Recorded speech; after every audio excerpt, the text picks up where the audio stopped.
D'autres aspects du travail en veau sous la mer méritent d'évoluer pour soulager les éleveurs, comme par exemple l'usage de la litière accumulée qui, accompagné d'un paillage quotidien pour tenir propre le couchage des animaux, permet de ne curer les cases que tous les 2 ou 3 mois.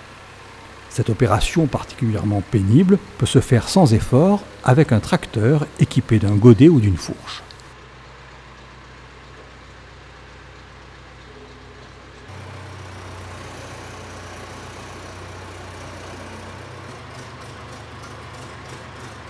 Pour pailler sans trop se fatiguer, il faut prendre de la hauteur et commencer par stocker la paille sur des barges situées juste au-dessus des cases à veau. Avec une trappe pratiquée dans le plancher, on envoie ainsi la matière nécessaire à l'entretien de la litière, les veaux se chargeant de l'étaler eux-mêmes. Une variante est aussi possible en décalant la barge par rapport aux cases pour n'avoir plus qu'à faire glisser la paille par-dessus bord.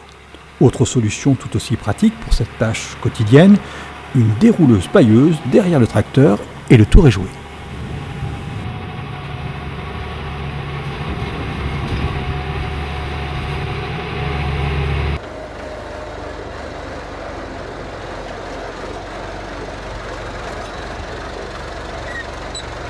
Nourrir le troupeau, c'est du boulot.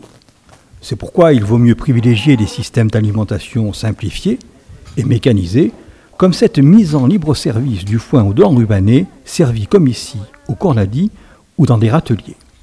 Pour l'ensilage, même stratégie, avec l'utilisation des décileuses distributrices qui font gagner du temps et économisent les éleveurs. Mais il y a encore plus efficace avec ce gigantesque bol qui prépare la ration complète pour 2 ou 3 jours. La recette est simple, au lieu de servir un à un les aliments, on met tout dans cet appareil, foin, farine, ensilage, et à la manière d'un mixeur culinaire, il broie, mélange et crée un plat unique servi en une seule fois et qui nourrira les bovins pendant au moins 2 jours. Pour les animaux, c'est l'assurance d'une meilleure digestion, ils mangent tout sans refuser tel ou tel aliment, et pour l'éleveur, c'est un week-end tranquille pendant lequel les bêtes auront de quoi ruminer.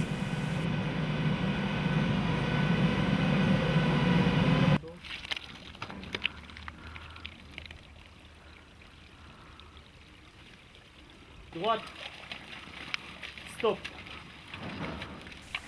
La manipulation du troupeau est quoi qu'il en soit une situation à risque.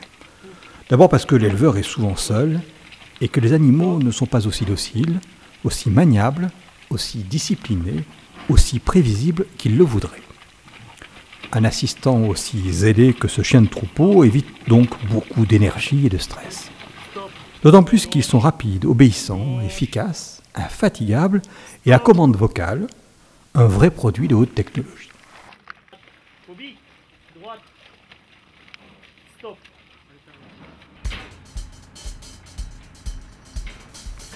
Plus rustique, ce passage d'homme est pourtant bien commode pour la sécurité de l'éleveur et l'amélioration de ses conditions de travail, comme encore bien d'autres équipements dont l'aspect pratique est évident.